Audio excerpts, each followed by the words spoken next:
Oh man, I'm being such an idiot. I've never done this before, but I had to book my flight in a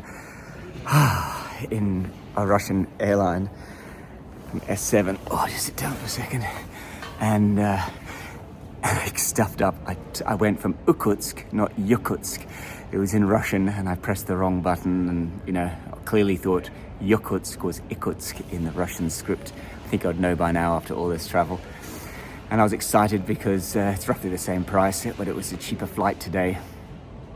Anyway, problem is I am out of cash because you can't pay by Visa or Amex. So I've been running my cash right down to the wire.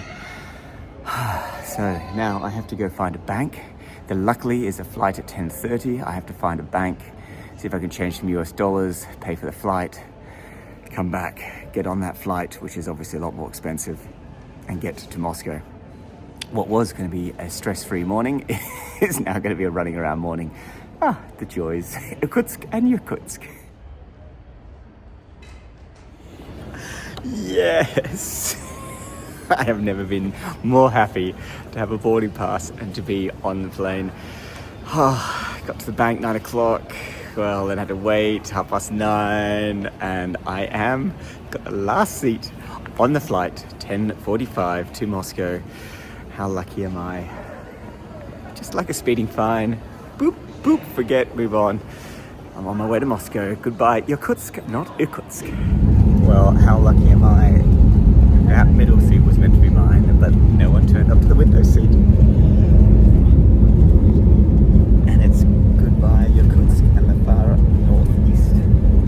And we're going to get some amazing views now out the window, all the way looking north to the Arctic. I am so super excited. Watch out for the next few video clips. It's going to be incredible as we fly all the way across the world, from Sydney time all the way through to Middle East time, basically European time. And you'll see all the big rivers and just incredible. And we don't pass many people at all live out here. It's completely barren. Probably a few 100,000, and that's it.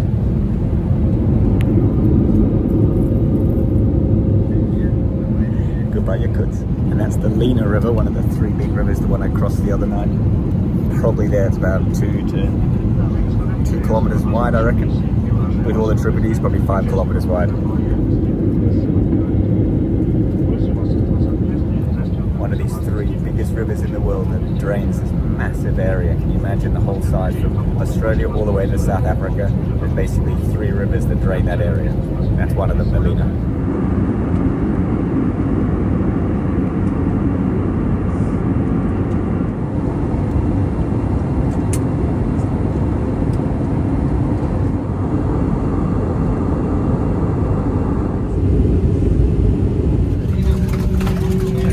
Love the clapping.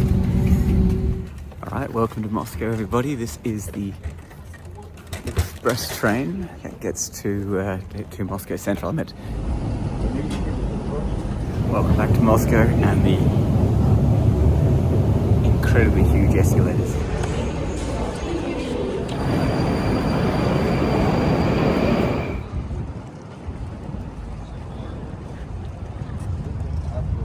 So just rented a locker and doing my usual self. Excuse me. I want to go off to the world's, I think it's the world's, certainly Russia's largest military museum is here, and come back and catch a train. I've got 3 hours to do all that, which is going to be tight.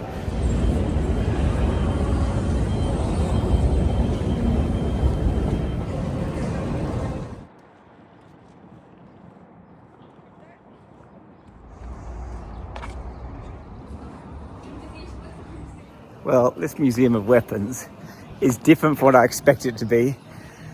I mean, war and Russia kind of go together, right? But look, I didn't expect this kind of fairy tale Hansel and Gretel type of town.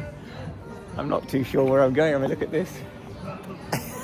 It's like I've shrunk and I'm like this little midget going through I know word midget's not nice. A little small person going through like a wedding cake. Pretty impressive though that they've managed to build structures like that out of wood all those years ago. Imagine the foundations. It looks, I think that's where I want to go to, and that looks very closed. Right, this must be it. It's got guns and people. Let's have a look. Modern. It's been a while since I've broken down a Kalashnikov, since Ethiopia, I think. But just to have a little practice then, so I'll have a look. So first of all, this is the safety position. That is, first click is automatic, second click is single fire.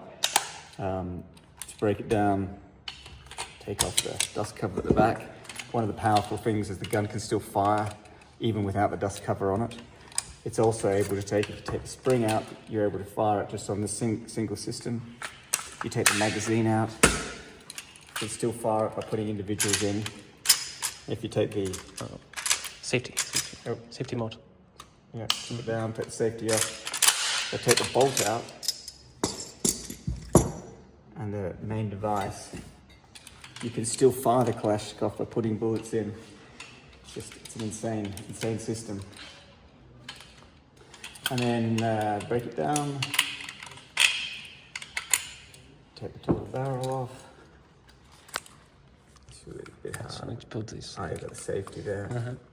Put that out. No, we need also the clean bar. The cleaning bar.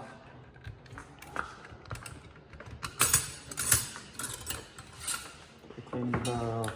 Take the base off. And that's a broken down Kalashnikov.